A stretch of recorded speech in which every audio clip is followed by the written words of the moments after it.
647번째 책 소개입니다. 책에서 일부 내용을 발췌하여 소개드립니다. 기회가 되시면 책을 꼭 읽어보시기 바랍니다. 본 영상은 타입캐스트의 AI성으로 녹화하였습니다. 책 제목 차가운 자본주의. 저자 율루카스.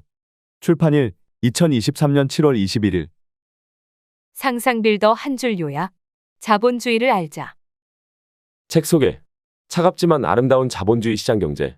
반년 만에 40만 경제 유튜버가 된 율루카스의 자본주의 시장 경제 설명서. 반년 만에 40만 경제 유튜버가 된 율루카스 저자의 차가운 자본주의 각 개정판으로 출간되었다. 초판 출간 불과 이틀 만에 경제 경영 분야 베스트셀러 1위를 달성한 차가운 자본주의는 자본주의 시장 경제에 대한 저자의 뛰어난 지식과 깊은 통찰은 물론 세상의 진실에 대한 직설적이고 날카로운 내용으로 수많은 이들의 공감과 지지를 받았다. 저자는 스스로 너도 나도 부르짖는 선한 영향력과는 거리가 먼 인간이라고 말한다. 그래서 날 것 그대로를 이야기하다 욕을 먹는 경우도 부지기수다. 그러나 저자는 아랑곳 없이 거짓과 위선을 벗겨내며 더 세게, 더 거침없이 날 것의 진실을 말한다. 새롭게 출간한 차가운 자본주의 개정판에는 저자의 삶을 대하는 태도에 관한 챕터를 추가 구성했다. 날 것 그대로인 저자의 필체를 그대로 담아 저자의 생생한 모습을 느낄 수 있으며 더욱 날카로워진 자본주의 시장경제 이야기와 거침없는 팩트 폭격은 초판과 전혀 다른 읽는 맛이 있다. 경제에 대한 이해는 삶의 근간이며 잔혹하지만 자본주의가 최선이다. 한층 더 세진 차가운 자본주의 개정판을 통해서 독자들은 잔혹한 세상 속 자신을 직시할 수 있으며 자기 삶의 진정한 의미를 알 수 있을 것이다. 저자 소개. 저자 율루카스, 유튜버.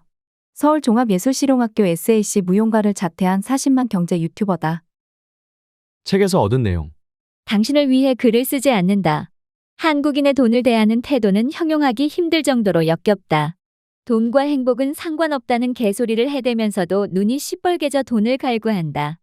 있는 놈들에게 욕을 싸질러대면서도 그들의 SNS를 보면 너도 나도 있는 놈처럼 보이려고 한다. 안쓰러울 정도로 연병의 육갑들을 떨고 있다. 꿈을 꾸는 것 같다. 모순된 자신을 보며 정신이 무너지지 않고 버티는 것이 신기하다. 위선의 렌즈가 그 탐욕 어린 눈동자를 가리지 못한다. 나는 책이나 유튜브에서 돈 때문에 하는 것이 아니라며 짓거리는 놈은 그냥 거른다. 대중을 개돼지 취급하는 것이나 다름없으며 그것에 속는 닭대가리들도 더럽게 한심하게 생각한다. 돈 때문에 하는 게 아니면 니들 책 인쇄도 전액 기부해라. 나는 그 위선이 역겹다. 의사도 돈 안 주면 사람 안 살린다. 돈 앞에 거짓된 눈동자를 비추지 마라. 그것은 돈을 존중하는 태도가 아니며 나도 이 책 돈 때문에 썼다. 다른 거창한 명분은 없으며 오로지 돈이다. 욕해라. 안 말린다. 자본주의는 욕망과 엮여 아름다움을 창조해왔다. 머리가 장식이 아니면 생각해보라. 책에 뜬구름 잡는 개소리만 나열되어 있으면 당신부터가 이 책을 주변에 권하지 않을 것이며 결국 누구의 추천도 받지 못하고 소리 없이 묻힌다. 당신이 지불한 것보다 반드시 많은 가치를 전달해야 바이럴되어 책이 잘 팔린다. 돈을 벌려면 가치에 충실해야 하며 내가 돈 벌려고 책을 냈기에 책에서 뽑아먹을 가치가 존재한다. 나는 알고 있다. 가치 없으면 버려진다는 것을. 당신도 받아들여라. 나는 유튜브에서 늘 말한다. 나 이거 돈 벌려고 한다. 당신들 예뻐서 방송하는 거 아니다. 나는 돈을 위해 진심을 담고 돈을 위해 가치를 고민하며 돈을 위해 열정을 갈아 넣었다. 그래서 10일 만에 10만 명이 구독했다. 빵집 주인은 본인을 위해 빵을 굽는다. 이를 외면하여 도대체 당신 손에 무엇이 남았는지 나로서는 개뿔 조금도 이해가지 않으며 그딴 한심하고 썩어빠진 생각으로는 평생 개천에 꼬라 박혀있지나 않으면 다행이다. 나에게 악마라고 해도 좋다. 어차피 난 이미 자본주의의 악마라고 불린다. 새겨들어라. 나는 당신을 위해 글을 쓰지 않는다. 시장의 아름다움. 소고기 먹을 때 감사하라. 같은 소고기도 완전히 다른 과정을 거치며 당신 입에 꽂힌다. 당신은 전문가가 기른 소를 전문가가 도축하고 전문가가 유통하고 전문가가 포장하고 전문가가 구워주는 서비스를 돈만 주면 누릴 수 있다. 그러나 찢어지게 가난한 나라에 사는 이들은 직접 소를 기르고 직접 도축하고 직접 가죽 벗기고 직접 유통하고 직접 보관하고 직접 구워야 한다.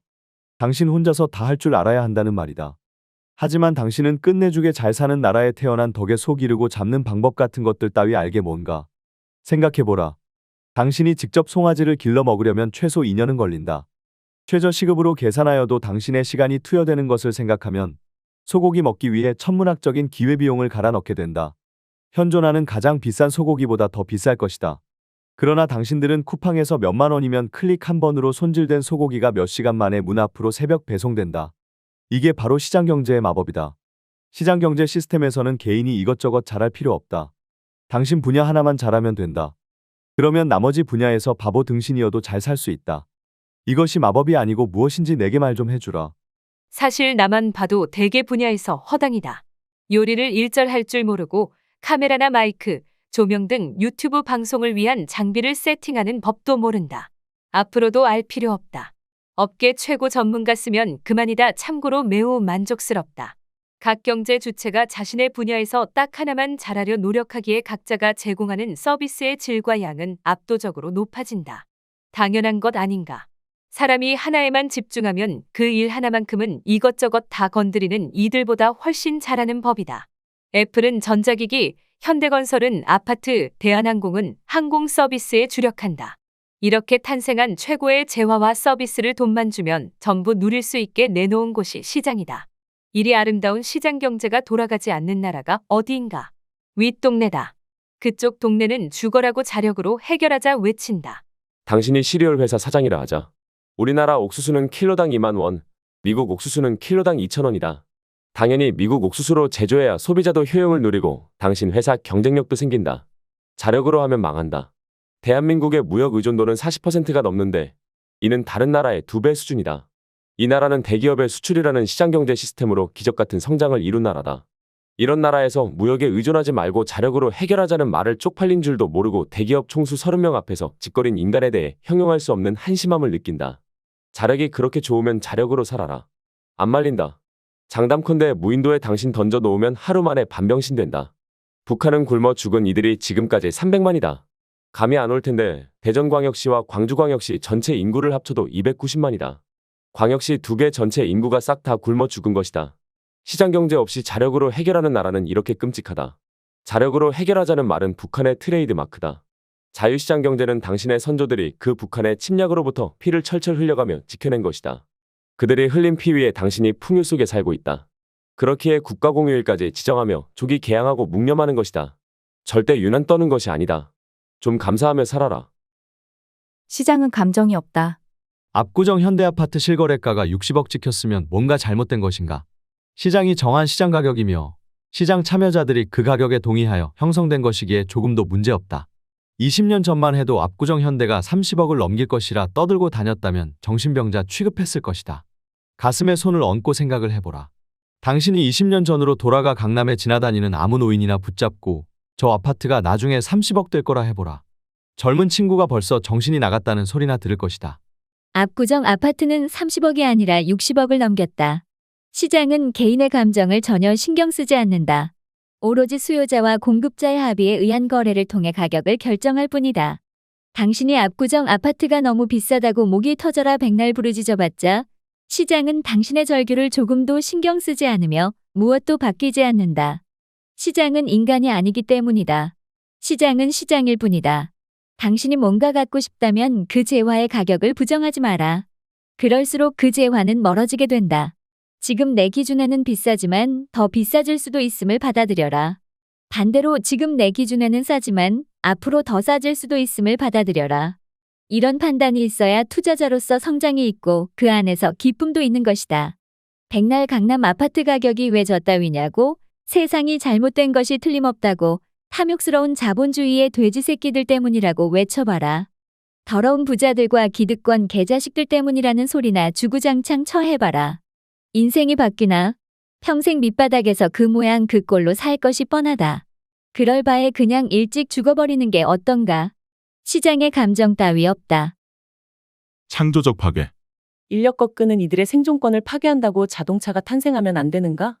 유선 전화기의 생존권을 파괴한다고 스마트폰이 탄생하면 안 되는가? 허름한 모텔의 생존권을 파괴한다고 고급 호텔은 존재하면 안 되는가? 마트캐셔의 생존권을 파괴한다고 키오스크가 존재하면 안 되는가? 한 기업이 끝내주는 신제품을 개발하면 기존의 재화나 서비스가 도태되고 소멸하는 것은 문명이 자라나며 필연적으로 발생하는 현상이다. 20세기의 대표적인 경제학자 조셉 슌페터의 말이다. 새로운 재화의 창조는 기존 상품의 파괴를 가져온다. 그는 경제발전론에서 이유는 혁신에서 발생하며 혁신은 파괴에서 온다는 개념인 창조적 파괴가 기업 경제의 원동력이라 주장하였다. 창조보다 파괴에 초점을 맞춰 기업들의 혁신을 틀어막으면 수많은 소비자의 삶의 질이 밑바닥으로 처박히게 된다. 이를 경제적 후생이 감소한다고 하며 국가 경제의 경쟁력도 급격하게 감소한다. 창조적 파괴는 거스를 수 없는 자유시장의 생리다. 자유시장에는 빛과 어둠이 있다. 누군가 파괴될 수밖에 없는 어두운 면과 그 파괴로 인해 다른 이들의 삶이 바뀌는 눈부신 면이 존재한다. 자유시장에서 필연적으로 발생하는 누군가의 도태와 몰락에 호소하며 자유시장의 순기능과 본질을 부정하지 말라. 생존권 죽어라고 부르짖는 경쟁력 없는 놈들 챙겨줄 필요 없다는 말이다. 하다못해 당신도 스스로를 죽여야 거듭나는 존재 아닌가? 파괴하고 죽여라. 그러면 존경을 받을 것이다. 비싸다는 개념은 없다. BBQ 치킨이 가격을 올릴 때마다 공급자와 소비자의 정당한 거래에 욕을 하며 훈수 두는 놈들이 많이 보인다. 한심해서 욕도 안 나온다. BBQ에 경쟁업체가 없는 것도 아니고 소비자가 그 가격을 지급할 의사가 있으니 꾸준히 거래까지 되고 있는데 당신이 느끼기에 비싸면 치킨 가격이 내려가야 하는가? 당신이 뭔데? 뭐라도 되는가? 그러면 포르쉐도 당신이 느끼기에 비싸면 한 2천만 원에 팔아야 하는가? 당신 어디 아픈가? 시장 경제에서 싸다, 비싸다는 건 상대적인 개념이다. 30억짜리 강남 아파트는 비싼 것인가? 당신에게는 비쌀 수 있다. 그러나 이재용 회장에게도 비쌀까? 3천만 원짜리 인천의 허름한 빌라는 싼 것인가?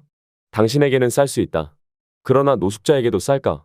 세상은 이렇게나 상대적인데 당신의 잣대를 시장에 들이밀고 떼쓰지 마라. 치킨 가격이 불만이면 처먹지 마라. 나는 밑바닥에서 기어다닐 때도 치킨 가격에 불만이 없었는데 당신들은 뭐가 그렇게 안 입고운가? 그리고 언제부터 치킨이 필수품이었는가? 언제부터 치킨이 서민 음식이었는가? 언제부터 치킨을 3만 원 밑으로 처먹는 게 당신들 권리였는가? 애새끼도 아니고 그만 좀 징징대라. BBQ가 아무리 비싸게 팔아먹는다 한들 당신들이 안 사먹으면 가격 내린다. 시장가의 개념부터 똑바로 알아라. 그리고 도대체 왜 처먹으면서 비싸다고 하는 거냐? 당신은 수치라는 게 없는가? 양극화. 자본주의에 관한 부정적 시각은 자본주의에 대한 부정적 이해에 기반한다. 대표적인 것이 양극화다. 올바른 명칭은 양극화가 아니라 격차다. 양극화의 사전적 정의는 양쪽 극단의 소득계층이 몰려있다는 것이다. 지금 대한민국이 그러한가? 내 책을 보는 이들 중 자산 규모 100억 이상인 극단에 위치한 부자가 몇 명이나 되는가? 마찬가지로 평생 죽어라 노동해도 빈곤의 늪을 절대 빠져나가지 못하는 극단에 위치한 빈자는 몇 명이나 되는가? 실제로 대한민국 대다수 국민들은 극단이 아닌 중상위, 중위, 중하위 계층에 있다. 우리나라보다 훨씬 계층 간의 소득 격차가 심한 미국도 양극화라는 말은 잘 쓰지 않는다.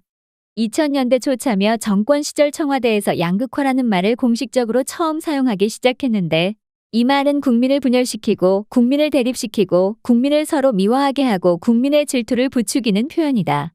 우리나라는 중산층이 엄연히 존재하는 국가다. 그것도 상당수 말이다.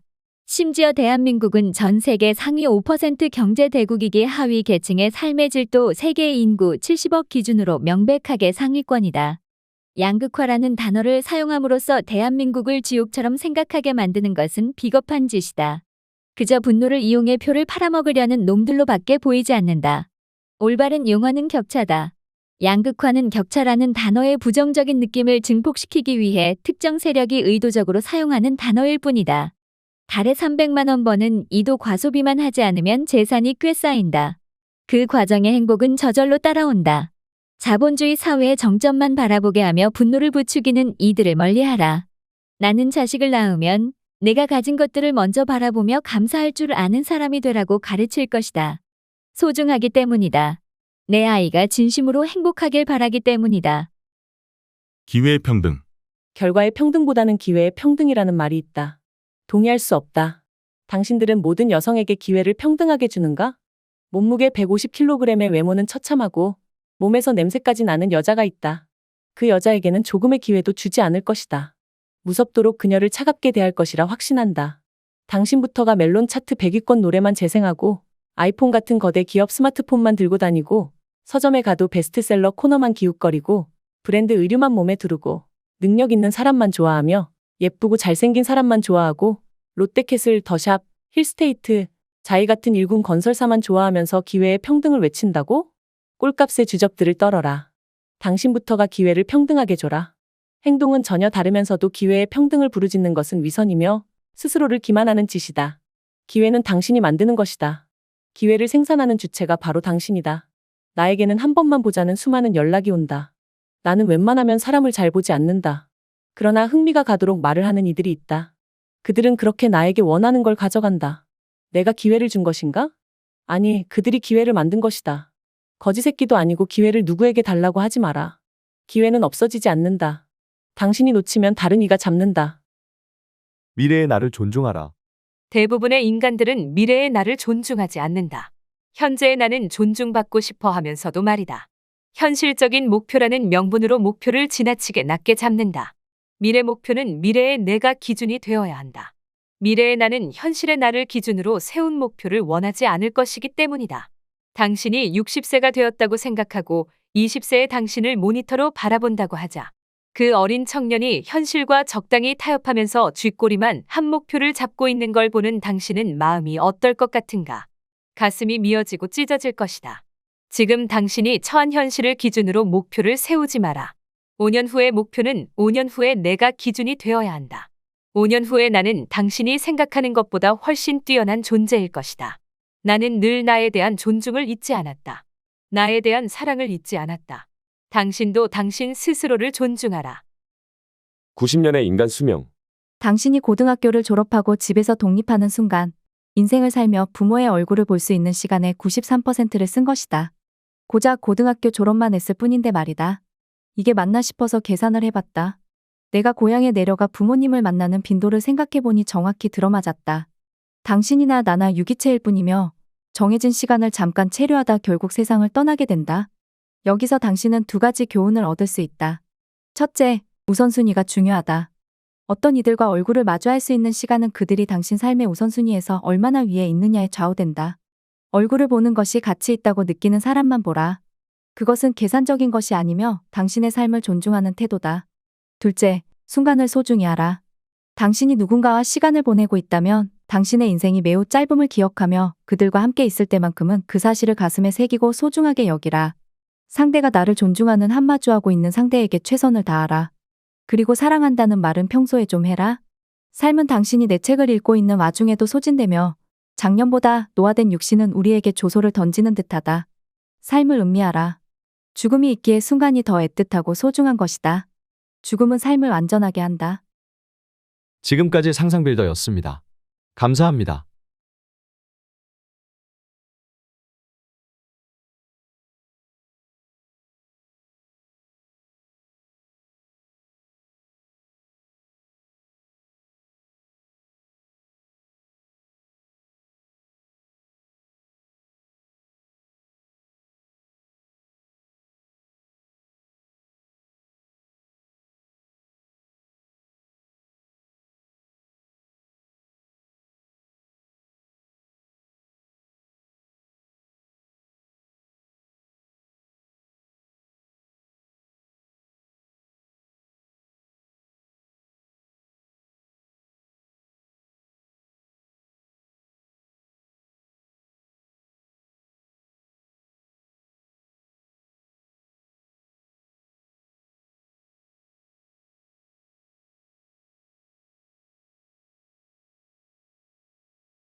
사람이 강한 자극을 경험하면 그는 이러한 자극에 대한 면역력이 크게 향상된다는 것이다. 심리적인 감각으로 말하자면 첫 번째 큰 자극은 두 번째 작은 자극을 별거 아닌 것으로 만들 수 있다. 예를 들어 원래 100원짜리 물건이 갑자기 1000원이 된다면 우리는 이를 받아들이지 못한다. 반면 원래 10만 원이었던 컴퓨터가 1000원이 오른다면 우리는 크게 반응하지 않는다. 베버의 법칙으로부터 우리는 한 가지 법칙을 추론할 수 있다. 바로 행복의 절감이다. 간단히 말해 얻은 것이 많을수록 느끼는 행복은 작아진다는 것이다. 같은 빵이라도 굶주리는 가난한 사람과 종일 배불리 먹는 부자에게 주는 행복감은 철저히 다르다. 이는 그들이 얻은 행복의 양이 다르기 때문이 아니라 빵 한 조각에 대한 행복감이 서로 다르기 때문이다.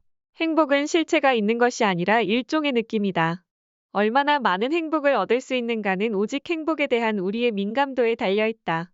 만족할 줄 아는 사람은 항상 즐겁다. 이들은 물질적인 것이 아닌 마음으로 느낄 줄만 알면 행복은 반드시 우리 곁에 있다는 것을 항상 일깨워준다.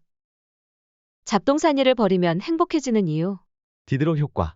프랑스의 철학가인 드니 디드로가 쓴 에세이나의 오래된 가운을 버림으로 인한 후회에 나오는 일화가 하나 있다.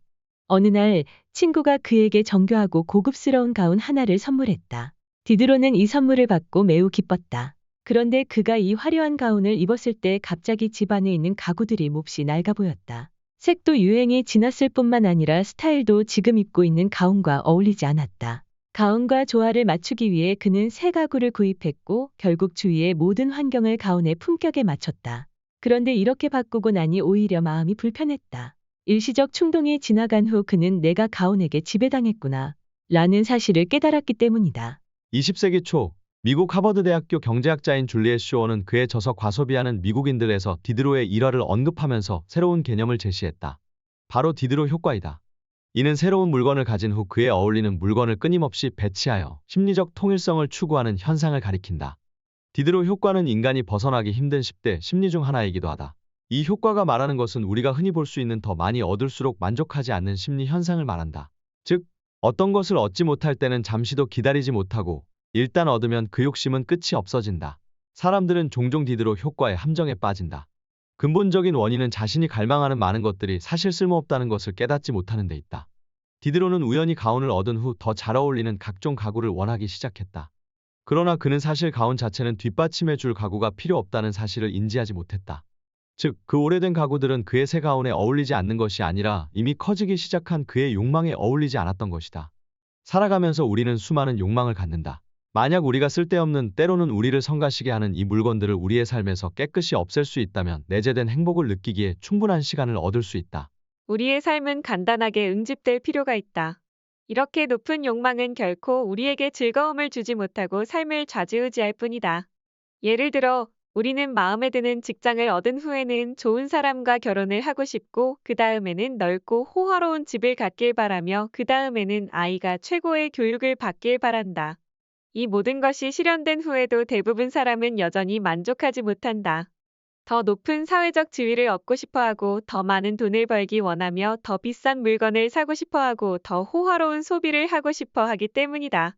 그러나 처음을 생각해보면 우리는 그저 밥을 먹고 살 정도의 직업을 찾으려고 했을 뿐이다. 끝없이 이어지는 욕망들은 많은 사람을 디드로 효과의 함정에서 벗어나지 못하게 한다. 그렇기에 현대인들은 매일 피곤에 찌들어 산다.